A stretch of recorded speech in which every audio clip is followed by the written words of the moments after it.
कर्नाटक के वज़ीर आला सिद्धरामैया ने पैलेस ग्राउंड्स कृष्णा विहार में महकमे खुराक और कंज्यूमर अफेयर्स के ज़ेर एहतमाम अन्ना भाग्य योजना के 10वें साल रियासती हुकूमत के राशन तकसीमकारों की कॉन्फ्रेंस और KFCSC के गोल्डन जुबली प्रोग्राम का इफ्तिताह किया और फिर खिताब किया। ನಾನು ಒಪ್ಪಿಕೊಂಡು ಈ ಕಾರ್ಯಕ್ರಮದಲ್ಲಿ ಬಂದಿದ್ದೇನೆ। ಈ ಕಾರ್ಯಕ್ರಮವನ್ನು ಅತ್ಯಂತ ಸಂತೋಷದಿಂದ ಉದ್ಘಾಟನೆ ಮಾಡಿದ್ದೇನೆ ಅಂತಕ್ಕಂಥ ಮಾತುಗಳನ್ನು ಹೇಳಲಿಕ್ಕೆ ಬಯಸ್ತಾ ಇದ್ದೇನೆ।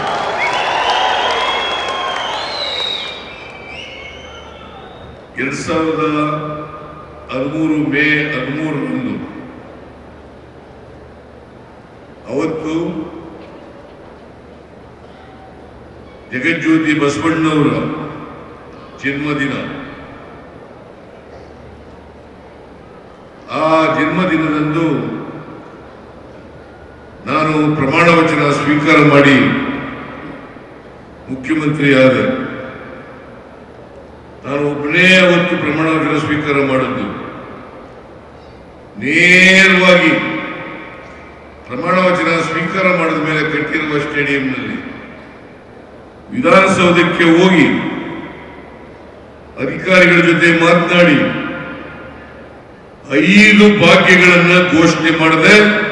ಅದರಲ್ಲಿ ಅನ್ನ ಭಾಗ್ಯನೂ ಕೂಡ ಒಂದು ಕಾರ್ಯಕ್ರಮ ಆಗಕ್ಕೆ ಹೇಳಲಿಕ್ಕೆ ಬಯಸ್ತಾ ಇದೆ।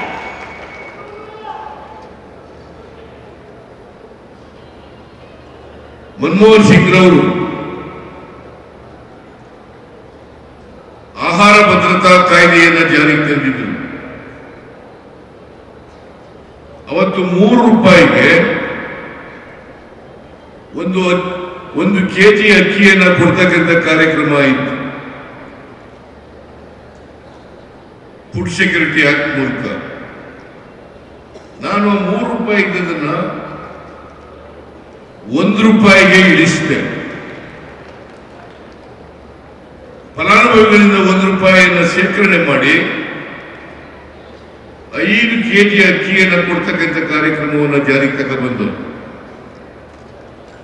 ಅದಾದ ಕೆಲವು ವರ್ಷಗಳ ನಂತರ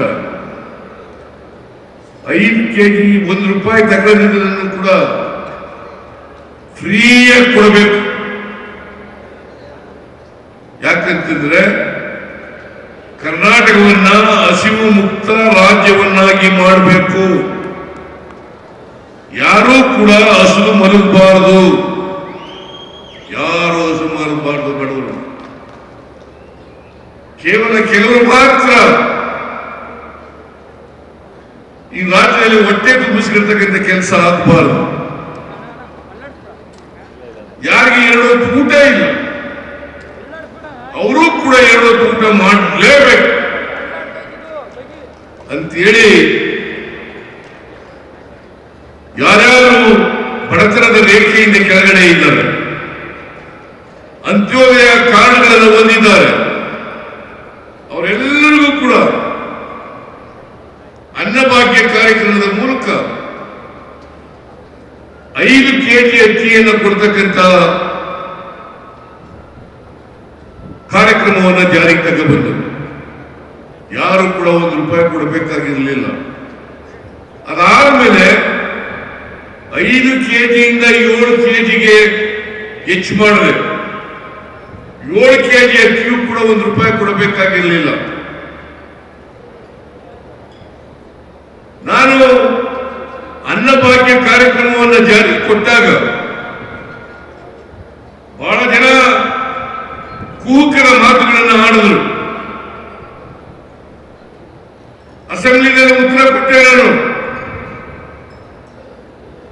ಗುರುಪಾದಪ್ಪ ನಾಗಮಾರಪಲ್ಲಿ ಅಂತೇಳಿ ಬಿಜೆಪಿ MLA ಇದ್ರು, ಅವ್ರು ಹೇಳಿದ್ರು, ಸಿದ್ದರಾಮಯ್ಯನವರೇ ನೀವು ಅನ್ನಭಾಗ್ಯ ಕಾರ್ಯಕ್ರಮ ಕೊಟ್ಟು ಉಚಿತವಾಗಿ ಅಕ್ಕಿ ಕೊಟ್ಟು ಬಡವರನ್ನು ಸೋಮಾರಿಗಳನ್ನಾಗಿ ಮಾಡಿದ್ರಿ,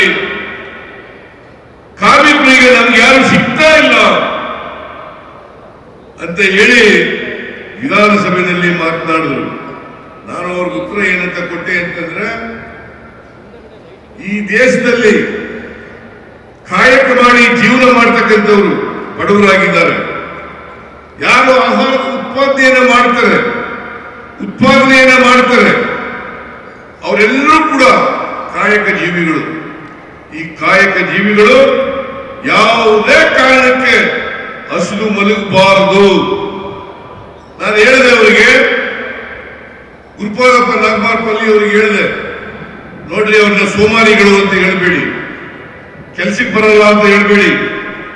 ಅವರು ಕೆಲ್ಸಕ್ಕೆ ಬರದೆ ಹೋದ್ರೆ ಬೇಡ, ನೀವು ಕೆಲಸ ಮಾಡಿ, ನೀವೊಂದಷ್ಟು ದಿನ ಕೆಲಸ ಮಾಡಿ, ಅವರು ಪಾಪ ರೆಸ್ಟ್ ತಗೊಳ್ಳಿ ಅಂತ ಹೇಳಿದೆ ನಾನು.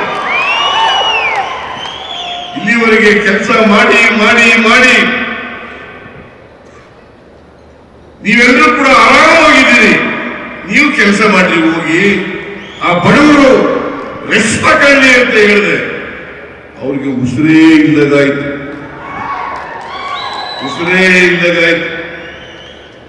ನಾವು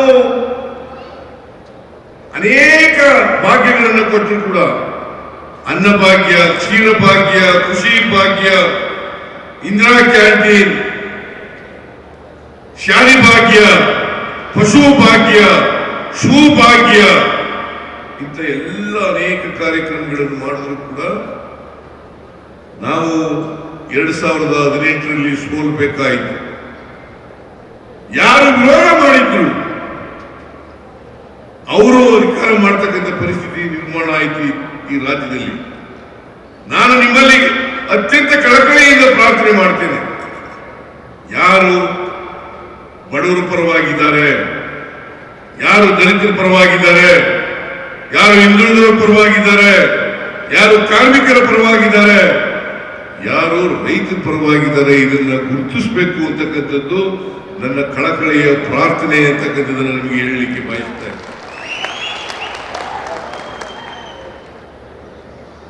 2023ರಲ್ಲಿ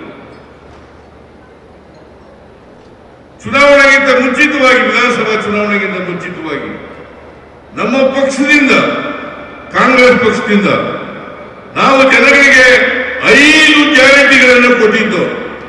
ಅಧಿಕಾರಕ್ಕೆ ಬಂದ್ರೆ 5 ಗ್ಯಾರಂಟಿಗಳನ್ನು ಈಡೇರಿಸುತ್ತೇವೆ. ಶಕ್ತಿ ಯೋಜನೆ, ಅನ್ನಭಾಗ್ಯ, ಗೃಹ ಜ್ಯೋತಿ, ಗೃಹಲಕ್ಷ್ಮಿ, ಯುವ ನಿಧಿ, ಈ 5 ಕಾರ್ಯಕ್ರಮಗಳು. ಇದಕ್ಕೂ ಕೂಡ ವಿರೋಧ ಮಾಡೋದು. ನರೇಂದ್ರ ಮೋದಿ ಅವರೇ ರಾಜಸ್ಥಾನದಲ್ಲಿ ಹೇಳಿಕೆಯನ್ನು ಕೊಟ್ಟರು, ಈ 5 ಗ್ಯಾರಂಟಿಗಳನ್ನು ಜಾರಿಗೆ ಕೊಟ್ಟರೆ ಕರ್ನಾಟಕ ರಾಜ್ಯ ಆರ್ಥಿಕವಾಗಿ ದಿವಾಳಿಯಾಗುತ್ತದೆ. ನೀವು ಅರ್ಥ ಮಾಡ್ಕೋಬೇಕು, ಆರ್ಥಿಕವಾಗಿ ದಿವಾಳಿಯಾಗುತ್ತದೆ. ನಾವು ಅಧಿಕಾರಕ್ಕೆ ಬಂದು 9 ತಿಂಗಳಾಯಿತು. ಈ 9 ತಿಂಗಳಲ್ಲಿ 5 ಗ್ಯಾರಂಟಿಗಳನ್ನು ಜಾರಿ ಮಾಡಿದ್ದೀವಿ. 5 ಗ್ಯಾರಂಟಿಗಳನ್ನು ಜಾರಿ ಮಾಡಿದ್ದೀವಿ. ಅದ್ರ ಜೊತೆಗೆ ಅಭಿವೃದ್ಧಿ ಕೆಲಸಗಳನ್ನು ಮಾಡ್ತಾ ಇದ್ದೀವಿ.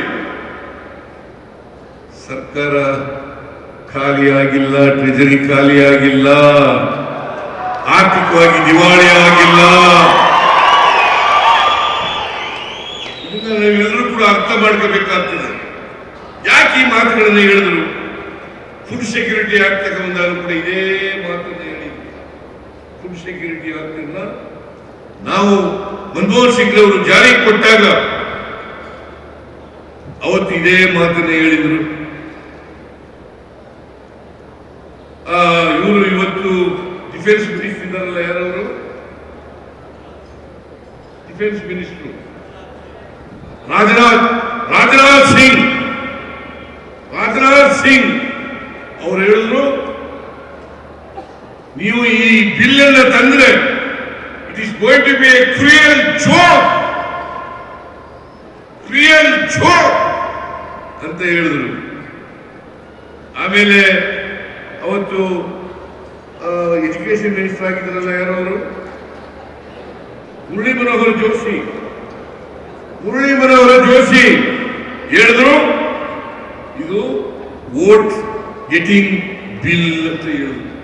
ಇದು ವೋಟ್ಸ್ ಗೆಟಿಂಗ್ ಬಿಲ್ ಅಂತ ಹೇಳಿದ್ರು. ಸುಷ್ಮಾ ಸ್ವರಾಜ್ ಅವರು ಲೀಡರ್ ಆಫ್ ದಿ ಅಪೋಸಿಷನ್ ಆಗಿದ್ರು. ಅವ್ರು ಹೇಳಿದ್ರು ಇದನ್ನ ತರಕೂಡುದು, ಫುಡ್ ಸೆಕ್ಯೂರಿಟಿ ಆಕ್ಟ್ ಅನ್ನು ತರಕೂಡುದು. ಇವತ್ತು ಅದೇ ಜನ ಯಾರು ಫುಡ್ ಸೆಕ್ಯೂರಿಟಿ ಆಕ್ಟ್ ಅನ್ನು ವಿರೋಧ ಮಾಡಿದ್ರು ಅದೇ ಜನ ಇವತ್ತು ನಾವು 5 kg ಅಕ್ಕಿಯನ್ನ ಕೊಡ್ತೇವೆ ಹೆಚ್ಚುವರಿಯಾಗಿ ಅಂತ ಹೇಳಿದಾಗ ಅದನ್ನ ವಿರೋಧ ಮಾಡಿದವರು ಇದೇ ಜನ ಅಂತಕ್ಕಂಥದ್ದನ್ನು ತಿಳ್ಕೋಬೇಕಾಗ್ತದೆ. ನೀವು ತಿಳ್ಕೋಬೇಕು. ನರೇಂದ್ರ ಮೋದಿಯವರು ಫುಡ್ ಸೆಕ್ಯೂರಿಟಿ ಆದಾಗ, ಆಕ್ಟ್ ಪಾಸ್ ಆದಾಗ ಅವತ್ತು ಅವರು ಗುಜರಾತ್ನ ಮುಖ್ಯಮಂತ್ರಿ ಫುಡ್ ಸೆಕ್ಯೂರಿಟಿ ಆಕ್ಟ್ ಅನ್ನ ಮುಖ್ಯಮಂತ್ರಿಯಾಗಿ ವಿರೋಧ ಮಾಡಿದ್ರು. ನರೇಗಾ ಯೋಜನೆಯನ್ನ ವಿರೋಧ ಮಾಡಿದ್ರು. ನೀವು ತಿಳ್ಕೋಬೇಕು. ಇವನ್ನೆಲ್ಲ ಯಾರು ವಿರೋಧ ಮಾಡ್ತಾರೆ, ಯಾರು ನಿಮ್ ಪರವಾಗಿರ್ತಾರೆ, ಯಾರು ನಿಮಗೆ ಕಾರ್ಯಕ್ರಮಗಳನ್ನು ಕೊಡ್ತಾರೆ. ಹಸಿವು ಮುಕ್ತ ಬಿಜೆಪಿಯವರು ಹೇಳ್ತಾರೆ,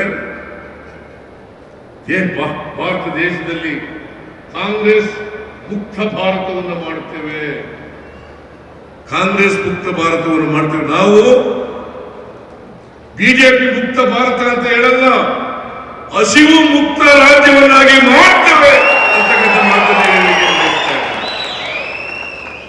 ಬಿಜೆಪಿಯವರು ಹೇಳುದು ಕಾಂಗ್ರೆಸ್ ಮುಕ್ತ, ನಾವು ಹೇಳುದು ಹಸಿವು ಮುಕ್ತ. ಯಾರು ನಿಮ್ಮ ಪರವಾಗಿ ಯಾರಿದ್ದಾರೆ ಹೇಳಿ ನೋಡೋಣ. ನಾನು 5 kg ಅಕ್ಕಿ ಅಂತ ಹೇಳಿರಲಿಲ್ಲ, ಆಹಾರ ಪದಾರ್ಥಗಳನ್ನು ಕೊಡ್ತೇನೆ ಹೆಚ್ಚುವರಿಯಾಗಿ. 7 kg 5 kg ಇಳಿಸಿಬಿಟ್ಟಿದ್ದಾರೆ. ಇನ್ನೂ 5 kg ಕೊಡ್ತೇನೆ ಆಹಾರ ಪದಾರ್ಥಗಳನ್ನ ಅಂತ ಹೇಳಿದ್ದೆ. ಇವತ್ತು ವಿತರಕರ ಸಂಘದವರು ಕೂಡ ಹೇಳಿದ್ದಾರೆ, ನಮಗೆ ಅಕ್ಕಿ ಕೊಡಿ, 5 kg ಕೊಡಿ ಅಂತ. ನಾನು 5 kg ಕೊಡ್ತೀನಿ, ಅಕ್ಕಿ ಕೊಡ್ತೀನಿ ಅಂತ ಹೇಳಿಲ್ಲ, ಆಹಾರ ಪದಾರ್ಥಗಳನ್ನು ಕೊಡ್ತೇನೆ ಅಂತ ಹೇಳಿದ್ದೆ. ಆಹಾರ ಪದಾರ್ಥಗಳನ್ನು ಕೊಡ್ತೇನೆ ಅಂತ ಹೇಳಿದ್ದೆ. ಮುನಿಯಪ್ಪನವರು ಕೂಡ ಆಹಾರ ಪದಾರ್ಥಗಳನ್ನೇ ಕೊಡಬೇಕು ಅಂತ ಹೇಳ್ತಾರೆ. ಆದರೆ ನಾವು ಎಕ್ಸ್ಟ್ರಾ 5 kg ಕೊಡ್ಲಿಕ್ಕೆ ತಯಾರಾಗಿದ್ದು ಫುಡ್ ಕಾರ್ಪೊರೇಷನ್ ಆಫ್ ಇಂಡಿಯಾ. ನಾನೇ ಸ್ವತಃ ಅವ್ರ ಜೊತೆ ಮಾತಾಡಿದೆ. 2,29,000 ಮೆಟ್ರಿಕ್ ಟನ್ ಅಕ್ಕಿ ಬೇಕಾಗಿತ್ತು. ನಾವು ಅಷ್ಟು ಕೊಡ್ತೀವಿ ಅಂತ ಹೇಳಿ 2,29,000 ಮೆಟ್ರಿಕ್ ಟನ್ ಅಕ್ಕಿ ಕೊಡ್ತೀವಿ ಅಂತ ಹೇಳಿದ್ರು. ಆದ್ರೆ ಕೊಡ್ಲಿಲ್ಲ. ಯಾಕೆ ಕೊಡ್ಲಿಲ್ಲ ಗೊತ್ತಾಯ್ತಾ ನಿಮಗೆ? ಮುನಿಯಪ್ಪನವರು ಹೋದ್ರು, ಡೆಲ್ಲಿಗೆ ಹೋಗಿದ್ರು. ಯಾರು? ಗೋಯಲ್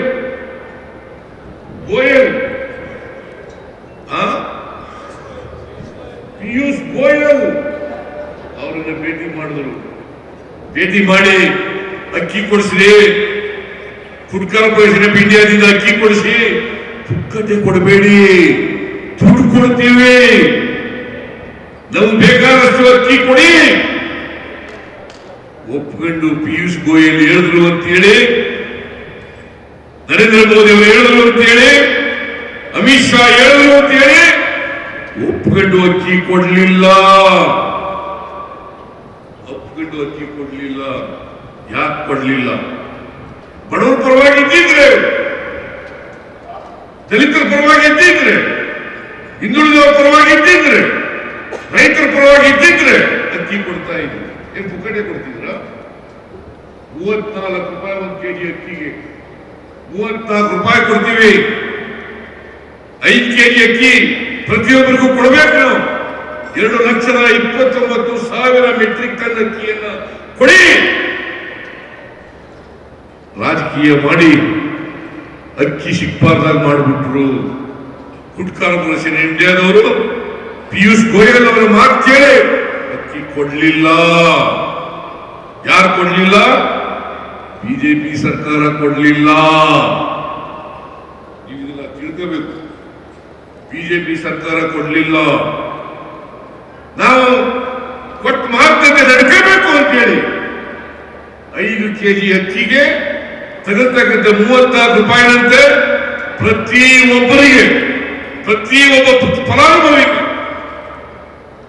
ಪ್ರತಿಯೊಬ್ಬ ಫಲಾನುಭವಿಗೆ ನಾವು 5 ಕೆಜಿ 34 ರೂಪಾಯಿನಂತೆ 5 ಕೆಜಿಗೆ 170 ರೂಪಾಯಿ ಡಿಬಿಟಿ ಮೂಲಕ ಕೊಡ್ತಾ ಇದ್ದೀವಿ. ನೀವು ತಿಳ್ಕೋಬೇಕು, ನೀವೆಲ್ಲ ನಿಮಗೆಲ್ಲ ಗೊತ್ತಿದೆ ಕಾಣಿಸುತ್ತೆ. ಡಿಬಿಟಿ ಮೂಲಕ 170 ರೂಪಾಯಿ ಕೊಡ್ತೀವಿ. ಅಕ್ಕಿ ನಮಗ್ ಕೊಡಲ್ಲ ಅಂದ್ರು, ಸ್ಟಾಕ್ ಇಟ್ಕೊಂಡು ಕೊಡಲ್ಲ ಅಂತಂದ್ರು. ಪುಕ್ಕತೆ ಕೊಡಬೇಡಿ, ದುಡ್ಡು ಕೊಡ್ತೀವಿ ಕೊಡಿ ಅಂತಂದು ಕೊಡ್ಲಿಲ್ಲ. ನಿಮ್ಗೇನ್ ಕೋಪನೆ ಬರಲ್ವಾ? ಕೋಪ ಬರಲ್ವೇಂದ್ರೆ ನೀವೆಲ್ಲ ಬಡವರ ಪರವಾಗಿದ್ದೀರಾ, ಫಲಾನುಭವಿಗಳ ಪರವಾಗಿದ್ದೀರಾ? ಇದ್ರೆ ಯಾರು ಬಡವರಿಗೆ ಅಕ್ಕಿ ಕೊಡಬೇಡ ಕೊಡ್ಲಿಕ್ಕೆ ಅಡ್ಡ ಬಂದ್ರು ಅವರನ್ನ ತಿರಸ್ಕಾರ ಮಾಡಿ ಮನೆ ಕಳಿಸ್ತಕ್ಕಂಥ ಕೆಲಸವನ್ನು ಮಾಡಬೇಕು. ಆಗ ಮಾತ್ರ ಅವರಿಗೆ ಬುದ್ಧಿ ಬರಲಿಕ್ಕೆ ಸಾಧ್ಯ. ಮಾಡ್ತೀರಾ?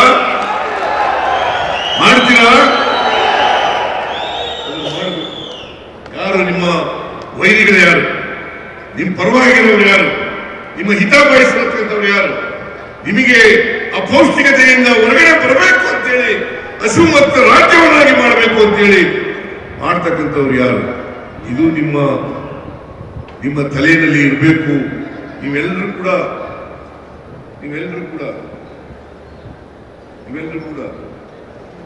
ಬಡವರ ಪರವಾಗಿದ್ದೀರಿ ಅಂತೇಳಿ ನಾವು ಕಂಡಿದ್ದೀವಿ. ಬಡವರು ಯಾರು ಹಸಿವಿನಿಂದ ನರಳುತ್ತಾ ಇದ್ದಾರೆ ಅವ್ರ ಪರವಾಗಿದ್ದೀರಿ ಅಂತ ಕಂಡಿದ್ದೀವಿ. ಅದರಿಂದ ನೀವು ಈ ದಶಮಾನೋತ್ಸವ ಆಚರಣೆ ಮಾಡ್ತಾ ಇದ್ದೀವಿ. 10 ವರ್ಷ ಆಯ್ತು. ಇದನ್ನು ಯಾರು ನಿಲ್ಲಿಸಕ್ ಸಾಧ್ಯ ಆಗಲ್ಲ. ಬಿಜೆಪಿ ಅವರು ಹೇಳ್ತಾರೆ ನಾವು ಕೊಡ್ತಾ ಇದ್ದು ನರೇಂದ್ರ ಮೋದಿ ಅವರು ಶುರು ಮಾಡಿದ್ದು ಕೋವಿಡ್-19 ಬಂದ ಮೇಲೆ.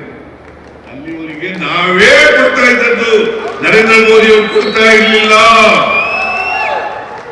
ಈಗ ನರೇಂದ್ರ ಮೋದಿ ಅವರು ಮುಖ್ಯಮಂತ್ರಿಯಾಗಿ ವಿರೋಧ ಮಾಡಿದ್ರು, ಈಗ ಬಡವರ ಬಗ್ಗೆ ಮಾತಾಡ್ತಾರೆ. ಗ್ಯಾರಂಟಿಗಳನ್ನು ಕೂಡ ವಿರೋಧ ಮಾಡಿದ್ರು. ಈಗ ನಮ್ಮ ಗ್ಯಾರಂಟಿಗೆ ಕದ್ದುಬಿಟ್ಟಿದ್ದಾರೆ. ಮೋದಿ ಗ್ಯಾರಂಟಿ ಯಾರು ವಿರೋಧ ಮಾಡಿದ್ರು ಅವರೇ ಈಗ ಮೋದಿ ಗ್ಯಾರಂಟಿ.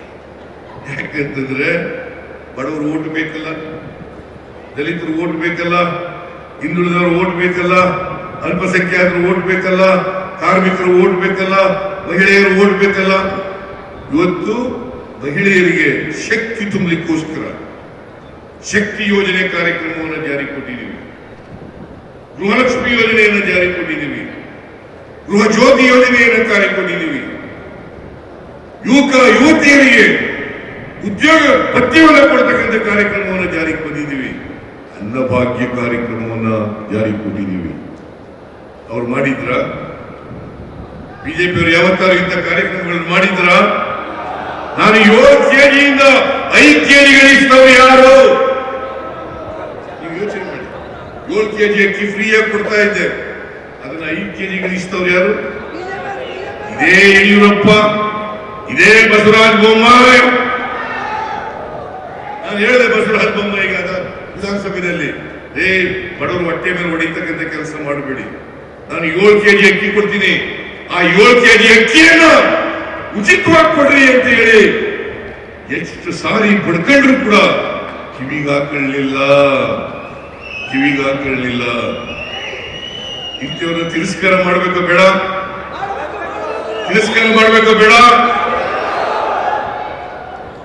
ಇದನ್ನ ಹೇಳಿ ಆಮೇಲೆ ಈ ವಿತರಕರು ಒಂದು ಬೇಡಿಕೆಯನ್ನ ಇಟ್ಟಿದ್ದಾರೆ. ಆ ಬೇಡಿಕೆ ಏನಪ್ಪಾ ಅಂತಂದ್ರೆ, ಈಗ ₹1 24 ಪೈಸೆ ಕಮಿಷನ್ ಕೊಡಬೇಕು ಅಂತ ಹೇಳಿದ್ದಾರೆ. ಅದಕ್ಕೆ ಮುನಿಯಪ್ಪನವರು ಒತ್ತಾಯ ಮಾಡಿ ಕೊಡ್ಲೇಬೇಕು, ಕನಿಷ್ಠ ₹1.50 ಕೊಡ್ಲೇಬೇಕು.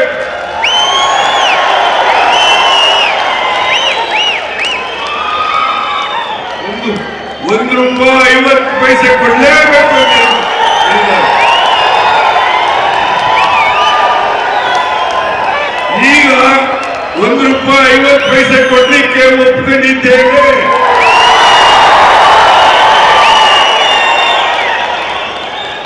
₹1.50 ಕಮಿಷನ್ ಇನ್ ಮೇಲೆ ಆಗ್ಬೋದಾ ಆಗ್ಬೋದಾ ಆಗ್ಬೋದಾ?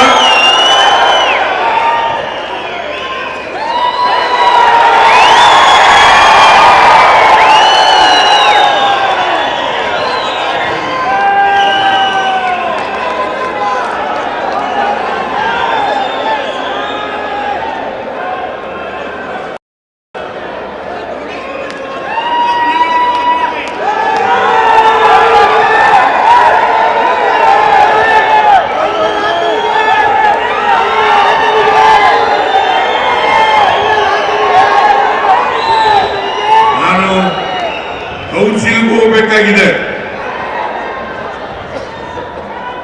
ಆಮೇಲೆ ಆಮೇಲೆ ಆಮೇಲೆ ಈಗ ಸದ್ಯಕ್ಕೆ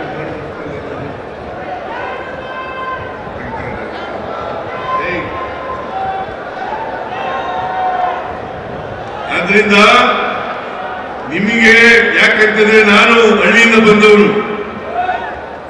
ಬಂದವನು ಬಹಳ ಜನ ಯುವಕರು, ರೈತರು, ಬಡವರು, ದಲಿತರು ಈ ವಿತರಕರಾಗಿದ್ದಾರೆ.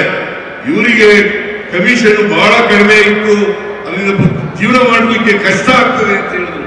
ಅದಕ್ಕೋಸ್ಕರ ₹1.24 ₹1.50 ಏರಿಸಿದ್ದೇವೆ.